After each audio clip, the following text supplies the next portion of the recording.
Video games and life. So there's two basically competing viewpoints that I want to try to reconcile or at least discuss.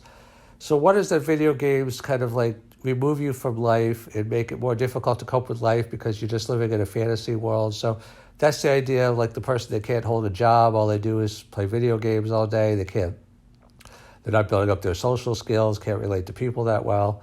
So that's one idea. The opposite side is that the video skills are teaching you not only hand-eye coordination, which helps with pilots and a lot of other occupations, simulations. Video games are like simulations for work. A lot of workplaces actually have video game training and simulations to teach certain skills. Video games is like educational, that we, video games for students to learn things, new ideas, video games for ideas.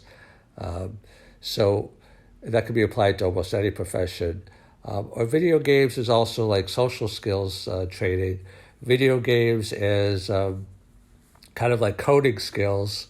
Video games as learning about incentives in life. So I want to talk about something which I call video game life. That just like in video games, to succeed, you have to learn how to master the incentives.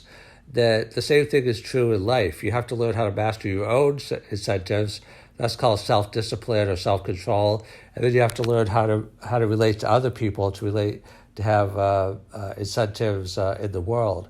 So video games could be either one, depending upon, I think, how they're used. They could be kind of an escape from reality where you,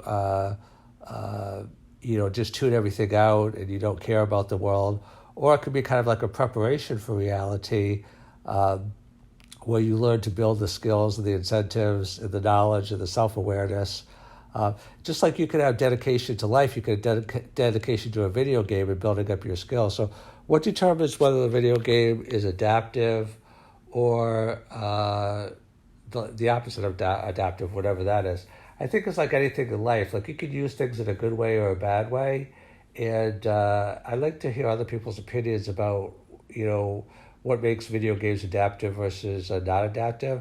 I think that if you kind of like keep things in balance and if you kind of like use things as a tool rather than a crutch, like, in life you always have to be going to the next level and doing whatever is required to get to the next level. So if you kind of face whatever you need to face, then it's to your benefit. Like if you use a video game to work out a weakness, or to educate yourself, then it's a benefit. But if you use a video game to hide from life, to avoid doing what you have to do, then it's not a strength, it's a weakness.